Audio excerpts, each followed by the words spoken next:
Yes, people, Portugal have officially won the 2025 Nations League after defeating Spain in a penalty shootout 5-4. And unfortunately, this also means that Cristiano Ronaldo has officially become, after winning the Nations League, the undisputed GOAT.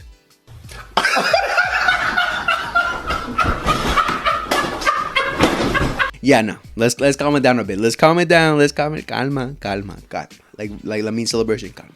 He didn't steal that from anyone. Calma. Just going on Twitter, guys. Oh my God, it's the most frustrating thing ever when your favorite team or your favorite players lose, because the Twitter trolls just. You already know they have so much things like saved up for when your favorite players and favorite team are unsuccessful, and it just comes out, bro. It's so annoying, but we have to take it. That's what happens. That's football. Going into this game, we knew there was two storylines. If LAMINE YAMAL had won this, every Barca fan, everyone that loves LAMINE YAMAL would have said LAMINE YAMAL from the Balloon d'Oro, and every Ronaldo fan, if Ronaldo had won this, oh, Ronaldo's the GOAT, he surpassed Messi, he's better than Messi. We already knew these things were gonna happen, so we had to accept it for sure. But like I've been saying this whole tournament, basically, that the Nations League to me means absolutely nothing. It's just a friendly competition, and I didn't think it was going to help LAMINE YAMAL win the Balloon d'Oro. Not as much as I don't think that's ever going to increase Ronaldo's chances of becoming the GOAT. Messi will be the undisputed GOAT, no questions asked. And I'll keep the same energy with LAMINE. I don't think he's going to win the Balloon d'Oro if he had won this tournament. But besides that, going into the game, I thought it was a really great game, between two great teams with a lot of quality in each side. With two experienced managers, we expected a dogfight, just how we saw between France and Spain, a dogfight. The same thing was expected for this final. Like I said in my previous videos, the Nations League doesn't mean anything. It's just a friendly competition, but it's definitely a bragging rights kind of trophy, right? To say to the other team, hey, we beat you, because everyone knows that Spain are the European champions, the current European champions. So Portugal are gonna want to get one up on them, right? So this was the trophy, this was the competition to get that one up on them.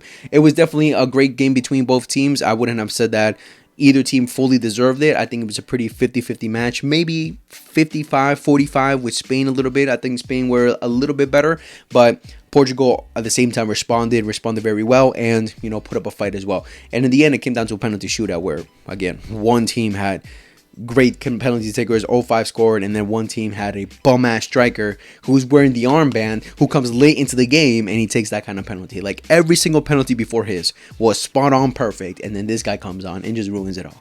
Great. Before I really talk about the game, I want to let out some frustrations, and specifically talking with De La Fuente, the Spanish manager. I just want to ask some questions, and I want to understand some things, because I'm still just, when I look at the lineup, when I look at the squad, I'm like, what is going through your head, buddy? Okay, up top, LAMINE YAMAL, Nico Williams, Oyarzabal, Morata, Samu, whoever you want to put up top, I don't care. Unfortunately, they don't have Ferran Torres, because I think if Ferran Torres was available, obviously he's not, because he just got surgery from his appendix, so he's going to be out. If he was available, I would love him to play up top. I think he'd be a great striker, but he's not there. Honestly, at this point, I don't care who you put as striker, because it's not like you have any world-class strikers. If you want to put anyone as striker, go ahead. The rest of the attack, great. Beautiful. The midfield. He played Fabian, Zubimendi, and Pedri. What is wrong with you, De La Fuente? Like I mentioned in my last video, you just witnessed an entire season, a full season of Pedri actually being fit, actually playing his position, actually playing his best level as a double pivot, as an 8. And you want to continue playing him as a 10. It just frustrates me so much. When I was watching Pedri, his movements around the pitch, I was so frustrated. I saw him in between the center backs at one point. I'm like, when has he ever done this for Barca? This is his best season ever for Barcelona, and De La Fuente has witnessed it, and he says, oh, go play as a striker, go play as a second striker. Like, come on, bro. I don't understand it. This is what I said in my last video as well. These two managers, or the managers that they have right now, like Roberto Martinez for Portugal, De La Fuente for Spain, Deschamps for France, they have to be great managers. They have to know how to manage egos, how to manage this great squads that they have with a great set of players who are so talented. They have to know how to manage it. With France, they have Doué, Kylian Mbappé, Dembélé, Cherki. He has to pick which of those are going to play every single game. You can't switch it every single game. With Portugal, all the talent that they have with Bernardo Silva, Neves, let's see, Rafael Leao, Neto, Cristiano Ronaldo. You have to manage the egos, play the right team that fits. The same thing with De La Fuente.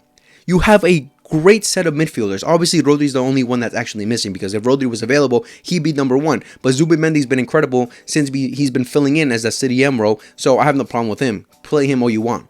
But when it comes between Fabian and Pedri, you have to pick one or the other, because you have two 10s sitting on your bench, and I don't understand why he's not playing them. You have Fermin Lopez and Dani Olmo, who you didn't even use today. You needed a goal, you needed to get back into the game, and you didn't bring any of those guys in. Especially Fermin. Like, Fermin is a goal scorer. He comes in and he just attacks the ball and has an eye for goal, and you don't even bring him in. I can understand Dani Olmo, because Dani Olmo, sometimes he slows down the game. He wants to be a little bit more, passive. But Fermin at least brings you more in the front foot. But no, he wants to bring in Baena. Like, come on. Like, it's just the fact that he's starting Fabian and Pedri, 2 8s. That makes no sense to me. Like, that makes no sense. Like, Pedri, I don't think had a bad game. I think he did pretty well. But it's like, you want Pedri to be involved every single minute. Like, we've seen all throughout the season how he's been Barcelona's most important, impactful player, as much as LAMINE YAMAL, as much as Rafinha, as much as other players. Him and LAMINE YAMAL are the 1-2 in Barcelona of importance. He can be the same thing for Spain, but stop playing him as a number 10. Play people in their positions. Play Dani Olmo or Fermin. Stop playing Pedri as a 10. I don't get it. I honestly don't get what's going through his head. All right. Like I said, man management. If you want to put Fabian, if you prefer Fabian, put Fabian. I don't have a problem with Fabian. I think Fabian's a great player. I think Pedri's better. I think Fabian, the only thing he has over Pedri is, maybe physicality. Obviously, he's taller. Maybe a little bit more on shot on him. But come on. There was this one chance where Pedri was wide open in the edge of the box. He got set up for a goal where I'm not going to rate Pedri highly in his, finishing ability. I don't think he's like world class at that. Every other thing he's world class at, but finishing, I don't think he's the best at it, even though he scored a banger against Real Madrid. He's not the best at it. But if you have Fermin, if you have Dani Olmo there, come on, you get a better chance. Bro. But he wants to play an 8. It just makes no sense to me.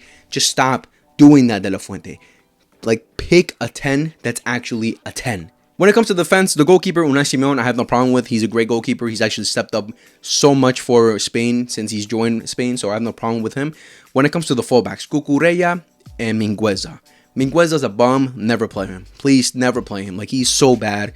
His awareness is so bad. He does well for Celta Vigo because he plays as a wing back. He plays a 5 in the back, so please stop it.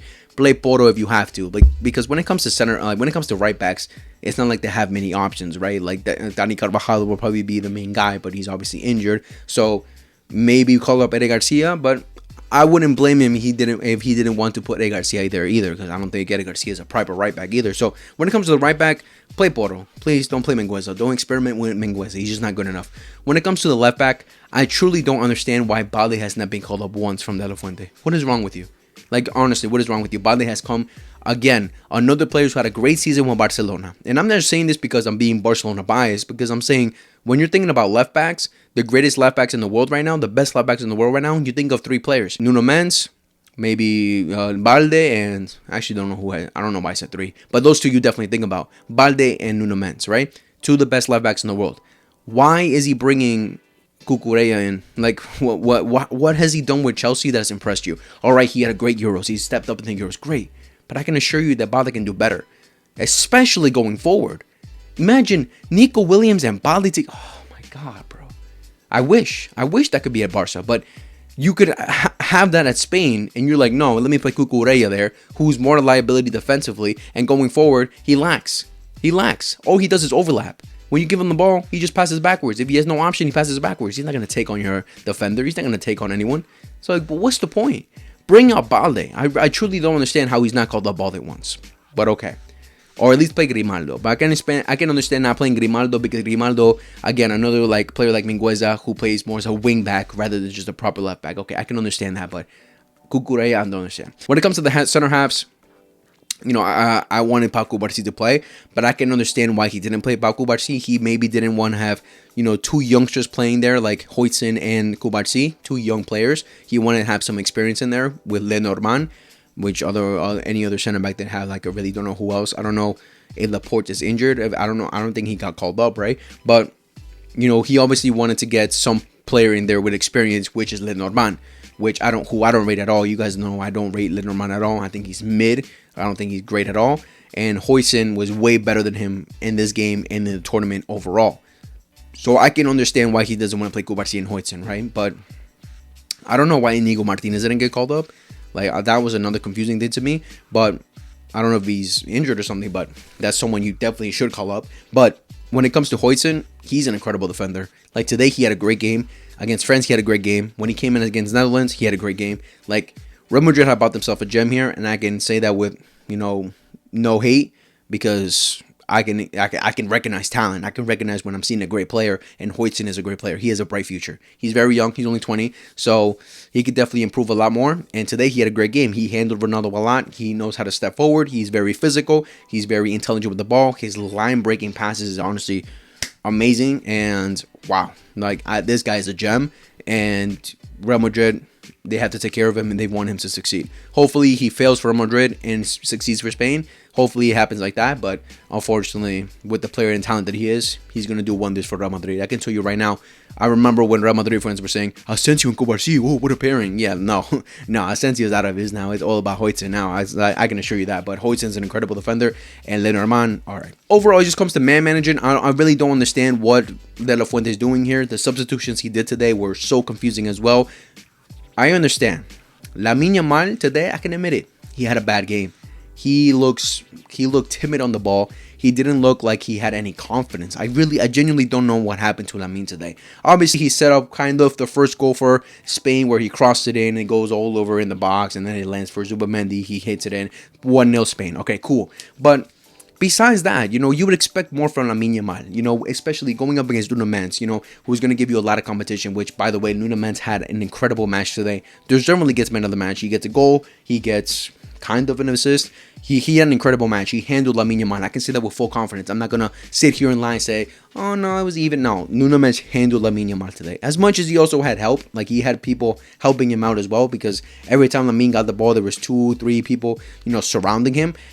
It's still the fact that in one-on-one situations, whenever those happened, LAMINE YAMAL really couldn't go past Nuno Mendes, right? He only got past him once that I can really remember, and that's when Nuno Mendes brought him down. But besides that, like, I don't understand what LAMINE YAMAL was doing today. Was he, like, he just looked very timid on the ball. He just looked like he didn't want to even drive at Nuno Mendes. He would always just turn around and pass him backwards. I don't know if this is instruction from De La Fuente, but I don't think it is, because we already seen LAMINE YAMAL express himself so much under De La Fuente for the Spanish side that he's been a very impactful player for them. One of the best players for sure. He's done it all himself. Like, he doesn't have to follow instructions for the talent that this kid is. Like, you can't give this guy instructions. You can't tell him, oh, no, calm down. No, pass it backwards. No, be calm with the ball. Don't drive at him because you can lose it. No, you can't tell this kind of player that has this talent to do that, because if you let him play his game, he's going to cause a major impact. But I don't know. Today, he just didn't do it. He just didn't impress as much as he probably should have. But even so, like, him being taken off really didn't make sense to me. Like, he looked pissed when he came off, and that's understandable, because as much as LAMINE YAMAL is having a slow game, an off game, you don't want to take off this kind of talent who can bring you a lot more, especially during the dying minutes. I don't know where, like that, gets you something. So that to me was the best substitution. Pedri coming off for Baena and Mikel Merino. And I'm like, what? And for Fabian Ruiz as well. I'm like, what are you doing? You're losing any type of balance in the midfield, and you're losing any type of creativity going forward. Mikel Merino in the midfield, come on, bro. He's a striker. He's been playing a striker all season for a reason. When he's playing as a midfield, he's gotten exposed for a reason. This guy is not a great midfielder. Come on. Baena, decent, but not as much as Pedri and Fabian can offer you. That really didn't make sense to me. Like, you're telling me Pedri's tired? He played a whole season. And you're telling me he's tired in the 70th minute? Like, come on, bro. That makes no sense to me. He's already playing great as a 10. Bring him deeper, and he can offer you more. But no, he wants to take him out. He takes out Nico Williams he breaks out Pino for LAMINE YAMAL, and for Nico Williams, I think Baena came off for him. Like, I really didn't understand the substitutions from him today, from De La Fuente. When Portugal were making their substitutions, and he was making their Spain was making their substitutions, it looked so clear that, okay, Portugal is going to get something from this, because Rafael Leao comes on and makes a complete difference for Portugal, where he was just driving at Porto, driving at him, causing so much danger, so much impact. Like him and Nuno Mensch linking up was amazing. Spain in that extra time definitely got lucky that didn't get scored on. Right? Quickly talking about the goals, like I just already said, the first goal. Spain, Portugal getting one back from Nuno Mensch was a great individual goal. Just drives it into the bottom right. What's his name? The goalkeeper didn't have no chance.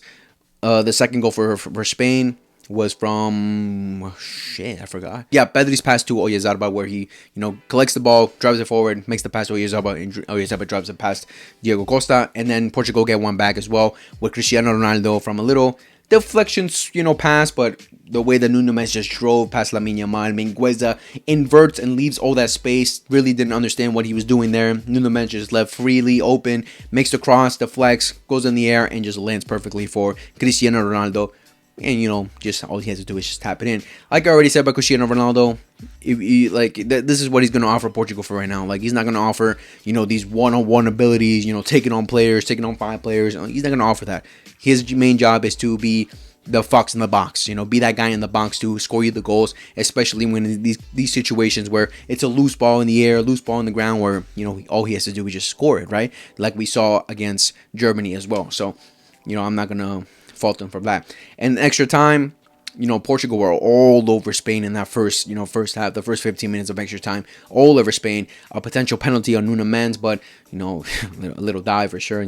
Players start fighting, and then Portugal went at it, and then the second half of the extra time, Spain got a little bit more control, but they didn't look dangerous at all, especially after they just took out all the main players like Nico, Lamine, like they took all the main players and they just didn't look threatening at all. It looked like they were going to want to go to penalties, right? And they go to penalties, and we already saw the penalties. Like Portugal score all theirs, and Spain score all theirs until Morata comes up and misses his. I don't understand. You come in to take a penalty, and that's what you do. Come on, buddy. In the end, like I already mentioned, this Nations League title doesn't really mean anything. It's just a friendly competition. But again, it's all about bragging rights. These teams just going at each other, a high competitive game where they want to show that we're on top right now. We're the best current team going into this World Cup, which is the one that really matters, because what we've seen from all these games is that this World Cup is going to have a lot of quality and a lot of entertaining games, because a lot of these teams just have a lot of quality players, a lot of young stars who want to step up in the bright lights, a lot of veterans, a lot of experienced players who want to finally win that trophy after years and years of fighting for it, right? Like Cristiano Ronaldo, which is potentially 100% going to be his last World Cup. A lot of storylines going to this World Cup, and I can definitely assure you right now that I highly, highly do think that a European team will win it, because the only team from any other continent, which most likely is going to be a South American team, which is Argentina, that's the only team I can really see competing to the highest level to try and win this World Cup. But besides that, all the other teams in Europe especially are just, they have so much quality, are very good. They're very good, and I really don't see how Argentina can beat all of them, right? It's going to be a very tough game. And overall, it's going to come down to, which team has more depth, which team makes the right decisions, especially the manager. And all I can say is I'm actually so excited. I'm actually so excited about this. But yeah, overall, congratulations to Portugal. Congratulations, another title for them.